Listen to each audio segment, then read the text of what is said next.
아침을 여는 말씀은 이사야 25장 1절로 5절의 말씀입니다. 여호와여, 주는 나의 하나님이시라.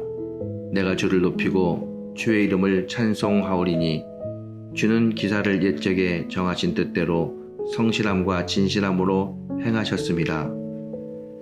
주께서 성읍을 돌무더기로 만드시며 견고한 성읍을 황폐하게 하시며 외인의 궁성을 성읍이 되지 못하게 하사 영원히 건설되지 못하게 하셨으므로 강한 민족이 주를 영화롭게 하며 포악한 나라들의 성읍이 주를 경외하리이다.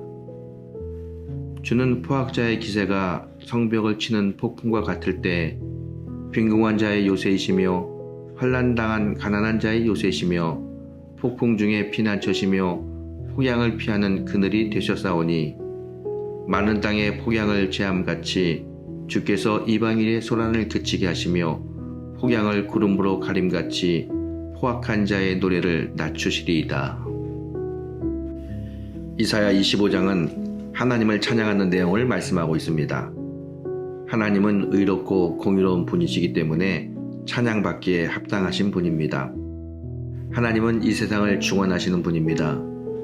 죄인들을 구원하시는 분이시며 우리에게 영생을 주시는 분입니다. 예수님을 믿고 구원받은 성도는 모두 여호와 하나님을 찬양하는 삶을 살아야 합니다. 1절에서 이사야 선지자는 여호와여, 주는 나의 하나님이시라. 내가 주를 높이고 주의 이름을 찬송하오리니 라고 말씀하시면서 여호와 하나님을 자신의 하나님으로 고백하며 하나님을 높이고 하나님을 찬송하자라고 이야기합니다. 그가 하나님을 찬송하는 이유는 하나님께서 기이한 일을 옛적에 정하신 뜻대로 성실함과 진실함으로 행하셨기 때문이라고 말씀하고 있습니다.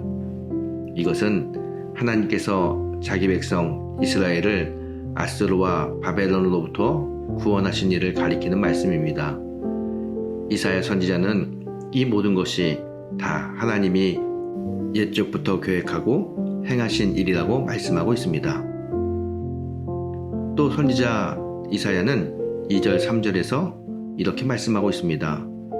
주께서 성읍을 돌무더기로 만드시며 견고한 성읍을 황폐하게 하시며 외인의 궁성을 성읍이 되지 못하게 하사 영원히 건설되지 못하게 하셨으므로 강한 민족이 주를 영화롭게 하며 포악한 나라들의 성읍이 주를 경외하리이다. 이스라엘을 핍박하는 아수르나 바벨론의 성읍들을 황폐케 하는 일은 당시 어느 누구도 상상할 수 없는 일이었습니다. 그러나 하나님께서는 그들을 황폐하게 만드셨습니다.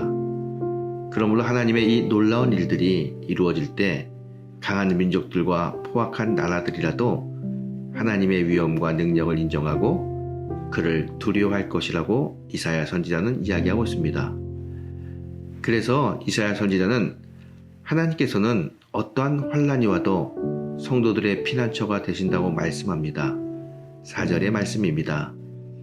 주는 포악자의 기세가 성벽을 치는 폭풍과 같을 때 빈궁한 자의 요새이시며 환난당한 가난한 자의 요새이시며 폭풍 중에 피난처시며 폭양을 피하는 그늘이 되셨사오니.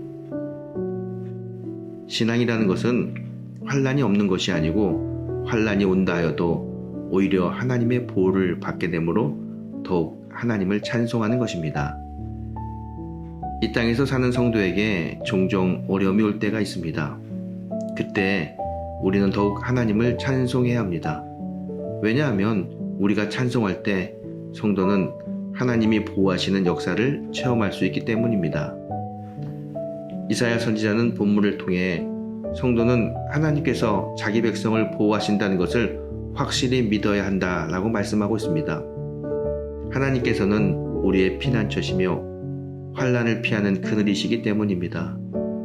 그러므로 우리는 환난이 많은 이 세상에서 오직 믿음과 순종함으로 하나님을 찬송하는 삶을 살아야 합니다.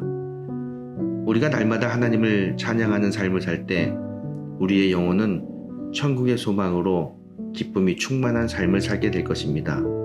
또한 하나님의 복을 누리는 삶을 살게 될 것입니다. 오늘 아침 찬송을 통해 하나님의 복을 받는 귀한 성도가 되시기를 주의 이름으로 축원합니다.